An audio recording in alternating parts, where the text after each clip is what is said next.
Salut Paul, c'est Raphaël, on se retrouve pour une nouvelle vidéo Lego Review, aujourd'hui d'un set Lego de la gamme saisonnier, sorti le 1er octobre 2025, au prix public de 54,99 € sous la référence 40820 avec 761 pièces. On va bien évidemment parler de la mini-figurine du Père Noël grand format, qui est donc le dernier de la lignée en gros des figurines à construire. Et donc je trouvais ça plutôt cool de vous en faire une review tout simplement. Donc on va tout de suite commencer. Mais d'abord, tout simplement on va parler de ce petit démon de briques. Même si en vrai on s'en fiche pas mal.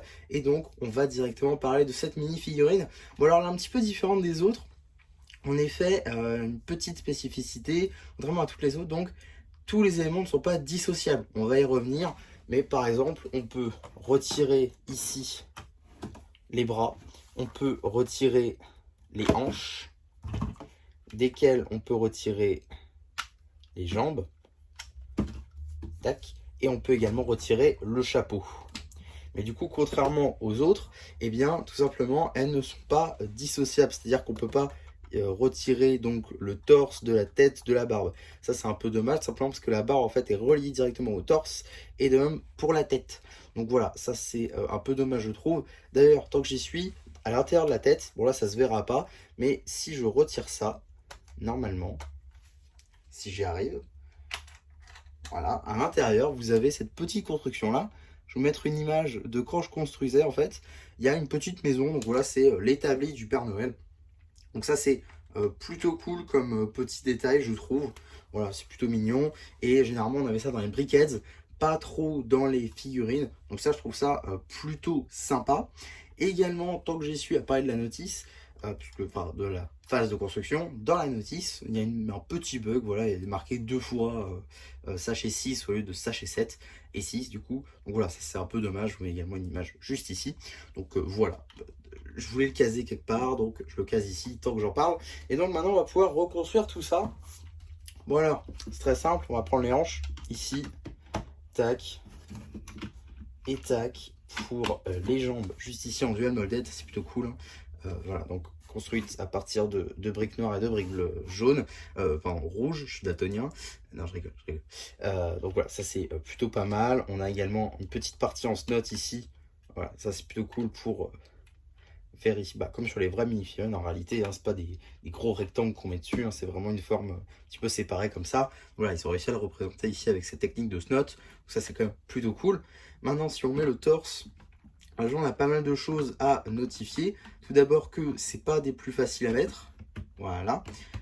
Tac. Et donc, il y a plusieurs choses à dire. Tout simplement, tout d'abord, on note qu'il y a un petit peu de texture quand même, hein, ici avec du blanc, ici avec du noir. Donc voilà, c'est plutôt cool pour la ceinture du Père Noël et l'espèce de bord donc, de la veste du Père Noël en gros. Alors ça c'est plutôt cool, hein, c'est le panel du coup qui est tampographié directement avec la ceinture du Père Noël et les boutons qu'on ne voit plus après parce qu'il y a la barbe. Donc voilà, ça c'est plutôt bien pensé, ça fait faire des échos de billes, donc c'est plutôt cool.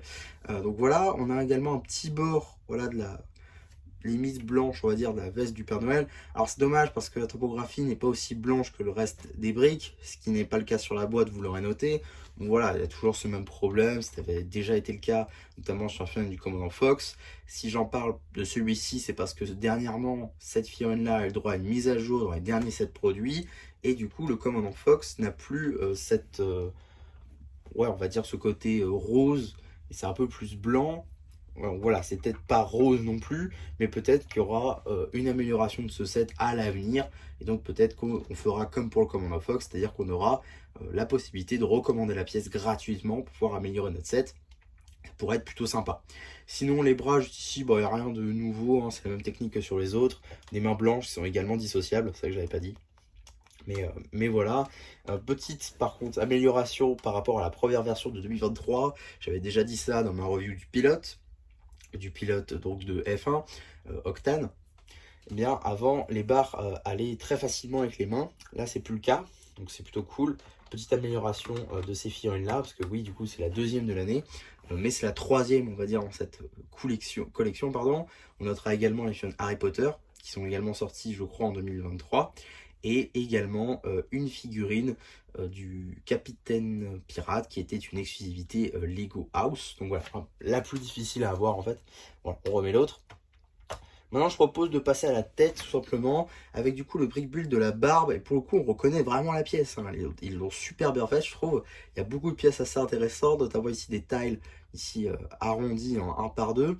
Là également, ces pièces-là de pièces arrondies, du coup, qui existent en 2 de large et en 4 de large, mais qui là, du coup, existent en 1 de large aussi. Donc ça, c'est plutôt cool et elle est assez bien utilisée. Je trouve qu'on reconnaît vraiment la pièce de barbe.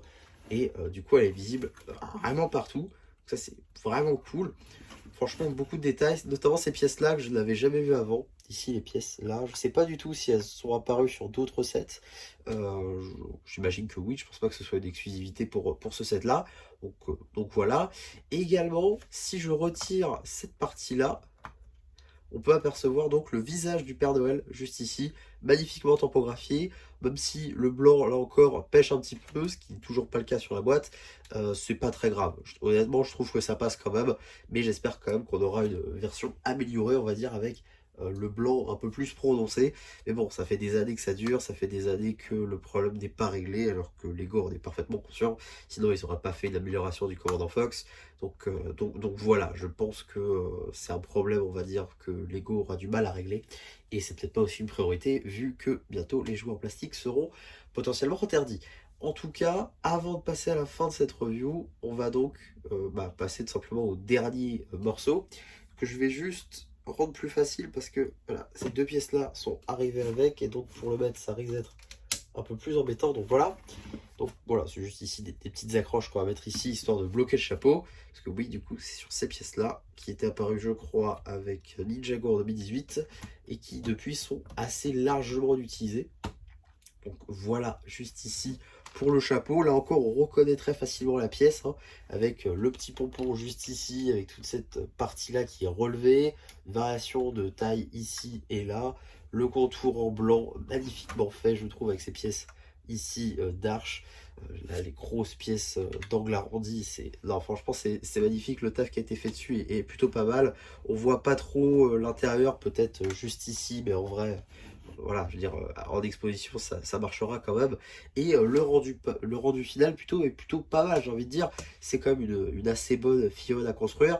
Là, du coup, c'était ma première, parce que toutes les autres, je n'avais pas pu les faire, en fait, moi-même. Et donc celle-ci, c'était ma première que j'ai pu construire moi-même, et je dois dire que je ne suis pas déçu. Ça m'a pris une petite heure et demie, donc c'est pas si long. La construction était plutôt intéressante, il y avait pas mal de techniques plutôt cool, en vrai. C'était pas si répétitif que ça. La barbe était franchement très cool à construire, le visage également, le chapeau c'était une pure merveille, en un sachet c'était fini, hein, mais c'était une pure merveille quand même. Et voilà, comme quoi pour moins de 100 euros, et même bien moins, hein, techniquement on est quasi à 2 fois moins, on peut quand même se retrouver avec des très très bons sets, et je pense que ce set là en est un parfait exemple. En tout cas voilà pour cette review tout simplement. N'hésitez pas à me dire si vous aussi vous comptez vous prendre ce set qui est sorti il n'y a pas si longtemps au moment où je tourne et sort cette vidéo également. N'hésitez pas non plus à me dire ce que vous avez pensé de cette vidéo, à la liker si elle vous a plu, à vous abonner, à partager. Et moi, c'était MC qui vous dit bye bye.